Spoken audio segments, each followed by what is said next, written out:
What's going on? Cody here from Off the Schneid. I got 5 bold takes for you. Won't make you sit through any boring intros or anything like that. Let's just jump right into it. My fifth, or most likely out of the 5, is Gabriel Davis of the Buffalo Bills will have a 1,000-yard season. This is getting less and less hot or lukewarm as, some of the Cole Beasley stuff continues to come out.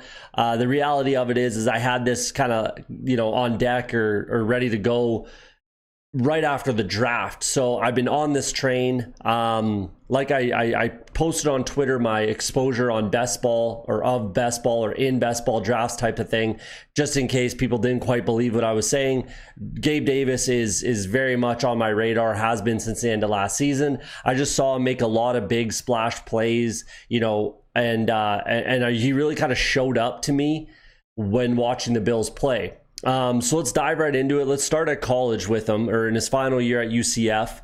72 catches, 1,241 yards, and 12 touchdowns. Had an average of 17.2 yards per catch. So for a team that runs the ball more than they pass. They ran the ball 559 times in his final year. Again, we're still talking UCF. And they threw the ball with quarterbacks. There was one throw from a wide receiver. So with quarterbacks, 456 times. At a 65% catch rate, which is, fine. That's more than fine for any wide receiver in the NFL.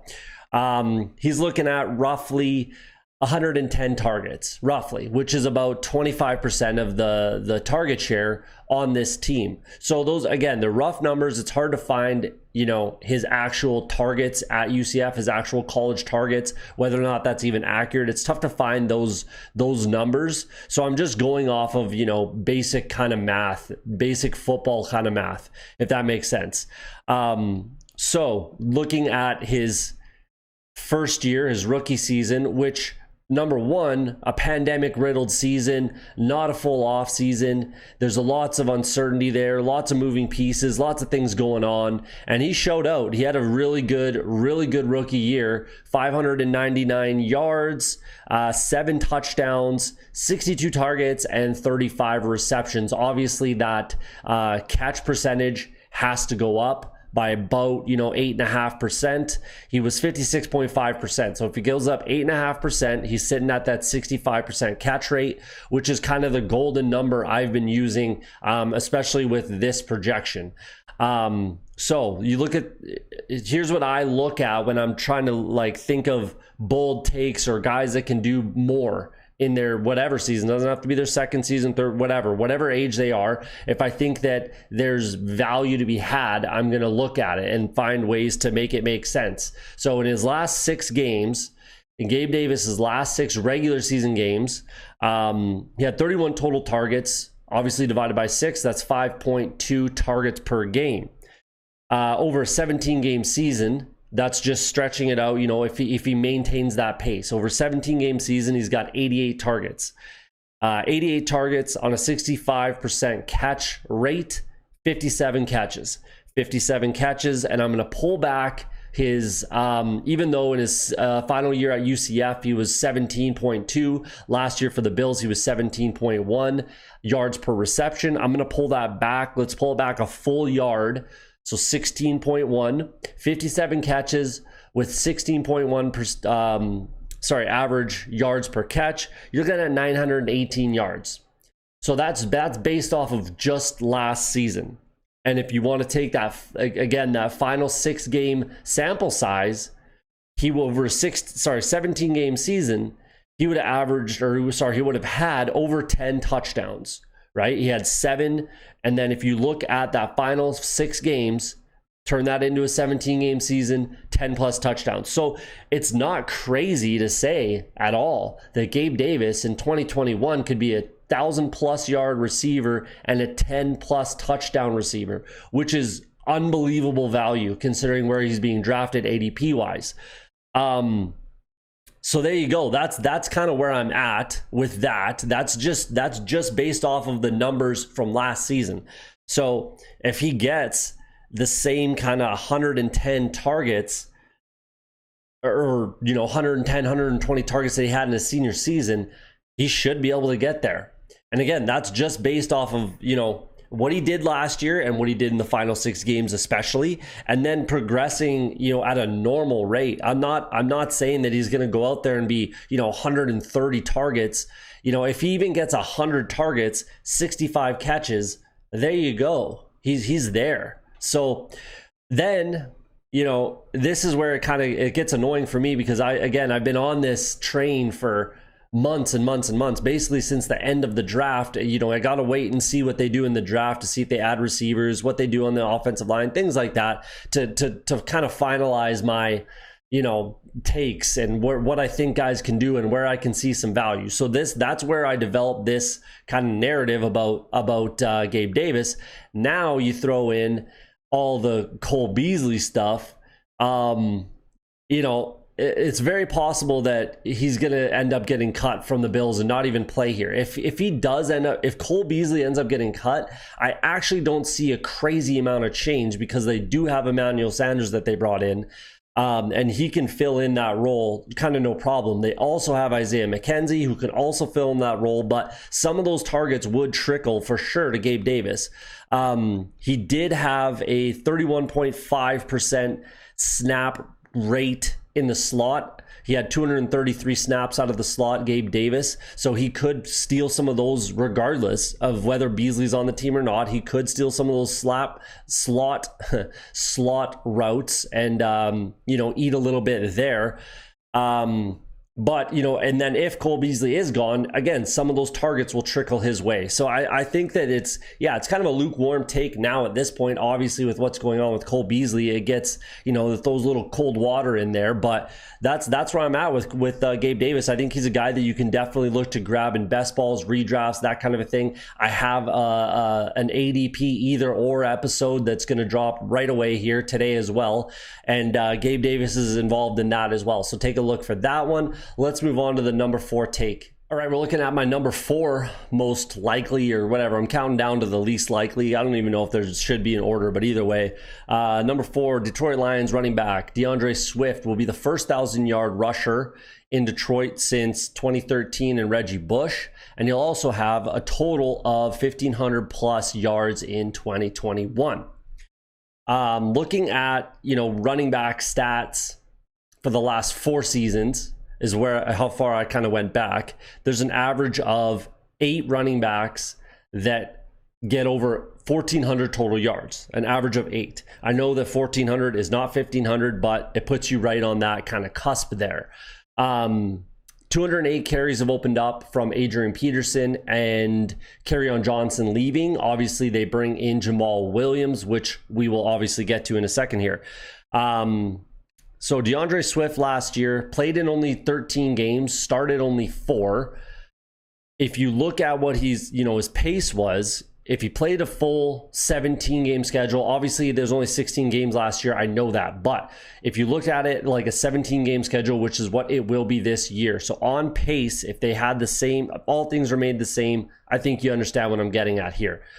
He was on pace for 149 carries over a 17-game schedule. He had 4.6 yards per carry. That equals about 685 yards on the ground. He needs roughly, and this is more than just DAndre Swift. This is almost everybody, almost any running back in the league. If you get, over 1,000 yards rushing in, 200 carries or less, exactly 200, whatever, 5 or less, then you got an extremely good season. Not a lot of guys can do that. Nick Chubb did it, I think, last year. Jamal Charles was a guy that did it back in the day type thing. But either way, so he needs about roughly 220 carries to hit that 1,000-yard rushing mark. I personally think that there's really there's no way he doesn't get to that. I really do think that the biggest narrative for the Detroit Lions is you're going to need to run the ball. You're going to have to slow down the game. You're going to have to control the clock, control the ball, control the tempo, all that kind of stuff to try to win games. They're not going to win a lot of games, but to try to win games, that's what they're going to have to do. So there you go. If we're looking at his receiving stats, remember, I'm talking total yards here. So, besides the 1,000 yards rushing, which I already explained, I think he will get to. If he replicates his receiving stats from last year, this is just, a baseline stays the exact same, if he just replicates what he did last year, I think he probably improved offensive line, check down Goff, that sort of a thing. They're going to have to throw the ball more. So I think he improves. But if we just look at it like, all things remain the same, right? So he averaged 4.38 targets per game, 3.54 catches per game, and 27.46 receiving yards per game. If you go over, again, a 17-game schedule, I know it wasn't last year, but it will be this year. So if you do it over a 17-game pace, that's 74.46 targets, call it 74 obviously, 60.18 catches per game, for the season, and 466.82 yards on a 17-game season. So, obviously he has to improve. If you look at the two numbers that I just gave you, 685 yards rushing, that's what his pace would have been last year, and 466, then he's still obviously, coming up 400 yards short. Obviously, I think that he improves on that. Again, the offensive line has improved. The quarterback play has, diminished, has decreased. Obviously, I'm not the only one that thinks that. The Rams are willing to give up 2 first-round picks and a third and Jared Goff just to get Matt Stafford here. So they're going to have to run the ball more, improved offensive line, all things that I've already just said. Let's move over to Jamal Williams here and kind of explore that. I don't mind Jamal Williams. I don't mind him at all. But there's some facts of the matter here that just will not allow me to believe that they're going to take carries and touches away from DAndre Swift and give them to Jamal Williams. Number one, he was drafted a full 48 picks. That's a round and a half ahead of Aaron Jones. Obviously, Aaron Jones is just better. It is what it is. He took that job. They moved on from Jamal Williams, gave Aaron Jones big money. So there's that. He has 500 rushing attempts so far in his career over his first 4 seasons, obviously all with Green Bay. He started, a total of 20 games out of 60, which is, a lot of opportunity. So 500 carries, 20 starts out of 60, a third of the time. And he's averaged 4 yards a carry. So, in the NFL, you want your running back minimum most of the time. Like under 4 yards per carry is not, enough. It's just not enough. You want a minimum of about 4.2 roughly. He's only done that twice. It was the last 2 seasons. So theoretically, you could say he could improve with a better offensive line, all that kind of stuff. I get all that. I understand where your narrative would go if that's what you're wanting to kind of believe. DAndre Swift is 22 years old. Jamal Williams is 26 years old. He's already been kind of given up on by another team. Again, I just cannot believe that I know it was a different regime as well, but he was a second-round pick, an early second-round pick. I think he was the 3rd pick in the second round, 35th overall, something like that. I do not believe that you can sink that much draft capital. And it's not like if they were wrong, I get it. If they were just wrong about DAndre Swift, of course I get it, move on. But there nothing points to that being the case. So there you go. Let me know what you think in the comments. That's what I'm projecting. I couldn't give him the touchdowns just because I just think this offense will struggle, but I think he'll get his touches. I think the passing game will certainly help get to that 1,500, 500 in the passing game roughly. I think that will absolutely help. So theoretically, there's a good possibility he could be looking at 1,600 yards if he gets about 1,000 rush yards and then 600 roughly in the pass game, something like that. We'll see, but let me know what you think in the comments. There's your bold take number 4. Let's move on to number 3. All right, the takes are going to start to spicing up, I feel like. Number 3, Tampa Bay Bucks running back Ronald Jones II will have 1,500 plus total yards and 10 plus total touchdowns. Like I said in the DAndre Swift kind of take, average of 8 running backs had 1,400 yards or more total in the last 4 seasons. Obviously, that's not the same, but it's close, puts him right on that cusp.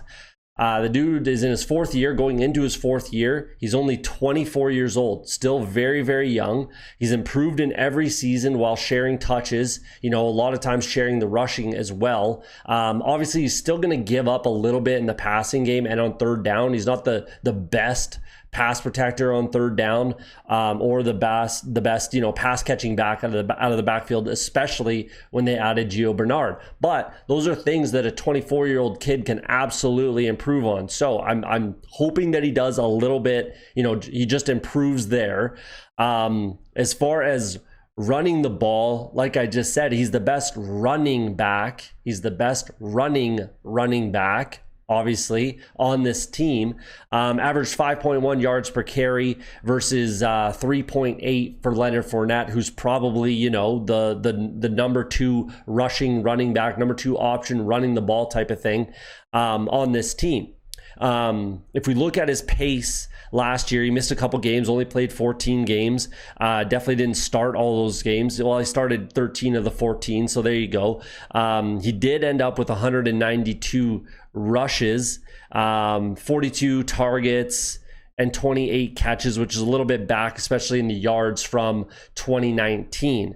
So if you look at what his pace was, again, over a 17-game schedule, I know that there was not 17 games last year, but there will be this year. So if all things kind of remain the same, he was on pace for 233 carries over a 17-game schedule.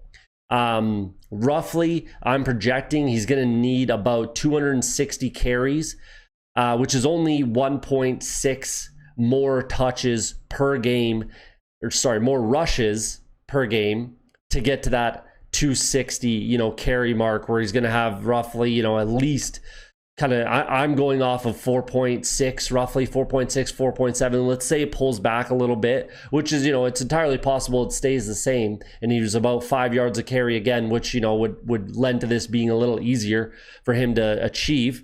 But I'm projecting he needs about 260 carries to get to that rushing number to ease up on the passing, yards number that he needs, type of a thing. If we look at his touchdowns last year, he had 7 rushing touchdowns over 14 games. Obviously, if he had played the 2 more games, the stats, the numbers say that he would have 8 touchdowns. He had 1 receiving touchdown. So realistically, if you pace it out, he's pretty much right there for the touchdowns. I think that number probably does go up. I do think that this team runs the ball a fair amount more. Tom Brady threw the ball 610 times last year. He's 44 years old. Oddly enough, these guys share a birthday. August 3rd, I think is what it is. They share a birthday. And then there's continuity on offense. There's no changes realistically. It was a new offense in a pandemic type of riddled season, where now they're running with the same offense, same players. There's complete continuity here. So I believe that they run the ball a little bit more. They should, in theory, they should score more points. They won't have those struggles that they had at the beginning of last season, because they absolutely were there. I think this team was 7-5 at one point, something like that. So, that with that continuity, they should just kind of hit the ground running and kind of continue where they left off last season. Obviously, I know he struggled a little bit in the playoffs, and there was, I think he had COVID, or there was some injuries or something like that kind of creeped up towards the end of the season. But, again, this is a 24-year-old kid who's still very much improving. So let me know what you think in the comments. That's what I'm projecting, especially where his ADP is at. I think this is absolutely a guy that you should look at getting. I certainly will be. So let me know what you think in the comments. Let's move on to the next hot, bold take here. All right, the take's starting to spice up a little bit, I think, here. Number 2, Carolina Panthers rookie wide receiver Terrace Marshall Jr. will lead the Panthers in yards and touchdowns in 2021. Pretty bold take, in my opinion. Obviously, let's start at, the offensive familiarity with Joe Brady. A lot of people, I think, I don't know if they don't misremember or don't know, Joe Brady was not the offensive coordinator at LSU. He was the passing game coordinator and wide receivers coach in both the championship 2019 season and the 2020 season last year. Steve Ensminger was the offensive coordinator. Obviously, Joe Brady is the OC in Carolina, and there is going to be some tendencies for sure. They're obviously not going to be carbon copies of each other, the two offenses between Brady and Ensminger, but there's going to be some tendencies that transfer over, and I do believe that that's true because I have seen some of those tendencies in, Carolina that we saw in LSU. So there's that. In 2019, when the LSU Tigers won the national championship, 27% of Terrace Marshall's snaps were out of the slot. Obviously, that was with Justin Jefferson. We all know who Justin Jefferson is and what he can do and everything like that. Then in 2020, same offense at LSU, 73% of his snaps were out of the slot. Then we look at, so this is where I'm going to back up my touchdowns. If we look at the touchdowns, Terrace Marshall had 23 touchdowns in his final 2 seasons in only 19 games at LSU. Justin Jefferson, in 28 games at LSU, had 24 touchdowns in his final 2 seasons. So there's that. I like that. Obviously, he's a little bit bigger, a little bit stronger. There's another thing I want to throw in here. Jefferson ran, obviously his was official. Justin Jefferson ran a 4.43. 40 obviously at the combine, and Terrace Marshall at their pro day ran a hand timed 4.38. A lot of people say add a half a second or 0.05 to their pro day or to their 40. Sorry, if you want to go with that narrative, sure, that equals that they are the same. They ran the same roughly, sort of a thing. So he's got that speed. Obviously they lost Curtis Samuel. Sorry, they lost Curtis Samuel in free agency, so he's gone. Their slot receiver from last year is gone. They shopped Robbie Anderson in the offseason. They were looking to trade him, and nothing materialized. He stays with the team. So does that mean that Terrace Marshall is the slot receiver in Carolina? I don't know. I'm not ready to just say that 100%, but I think there's a good opportunity. So if you look at his, where the targets went last year, opening up is 97 from Curtis Samuel. I think you could realistically probably just, for simplicity, just pencil those all to Terrace Marshall roughly. Obviously, probably not quite. And then the clear message to me when shopping Robbie Anderson and, not paying Curtis Samuel, which they couldn't have done anyways, I get, because of, Christian McCaffrey's contract and whatnot. But they clearly value Terrace Marshall over Robbie Anderson. He was literally their first offensive selection in the draft ever in this Joe Brady, Matt Rule kind of regime. He's their first offensive player they ever drafted. Tells me a lot. Out of the school that Joe Brady coached at, they know what he can do. There's familiarity there. Makes tons of sense. So, and then if you're gonna say, Christian McCaffrey is gonna get X amount of targets, he's gonna get 140 targets in the passing game, sort of thing. There's holes in that narrative as well. It just doesn't back up from the 3 games that he played last year. And then Mike Davis. Obviously, Mike Davis is not Christian McCaffrey, but the reality is, I don't think that I don't think Christian McCaffrey gets over 110 targets. I really, really do not. Obviously, that would put a bit of a damper on things as far as the wide receivers are concerned. But I don't think it's going to eat in that crazy amount, to be honest with you. I think they have a better quarterback in Sam Darnold than Teddy Bridgewater. And that's that. Like, realistically, DJ Moore is going to do what DJ Moore does. The team leader in touchdowns was DJ Moore with 4. I think that's easier said than done, easier to achieve is the touchdowns. I think that's a very good possibility. The yards is what's going to be tough. Obviously 18.1 yards per, average per catch for DJ Moore. He should probably get more targets. He should probably get more catches. That's why it's a bold take, people. You know what I'm saying? Like, I'm not saying that this is 100% of a thing, but I do very much like Terrace Marshall, very, very much, especially where his ADP is at. So let me know what you think in the comments. Let's move on to the hottest take I got. All right, we got hot take numero uno. LA Chargers wide receiver Mike Williams will have 1,000 plus receiving yards and 10 plus touchdowns in 2021. Obviously, I think that this is bold, I believe, and I'll kind of explain why. There's not a crazy amount of stats and analytics and numbers that I have to go along with this one. It's just kind of a feeling that I have. I think it's all going to finally come together for the kid. 27 years old.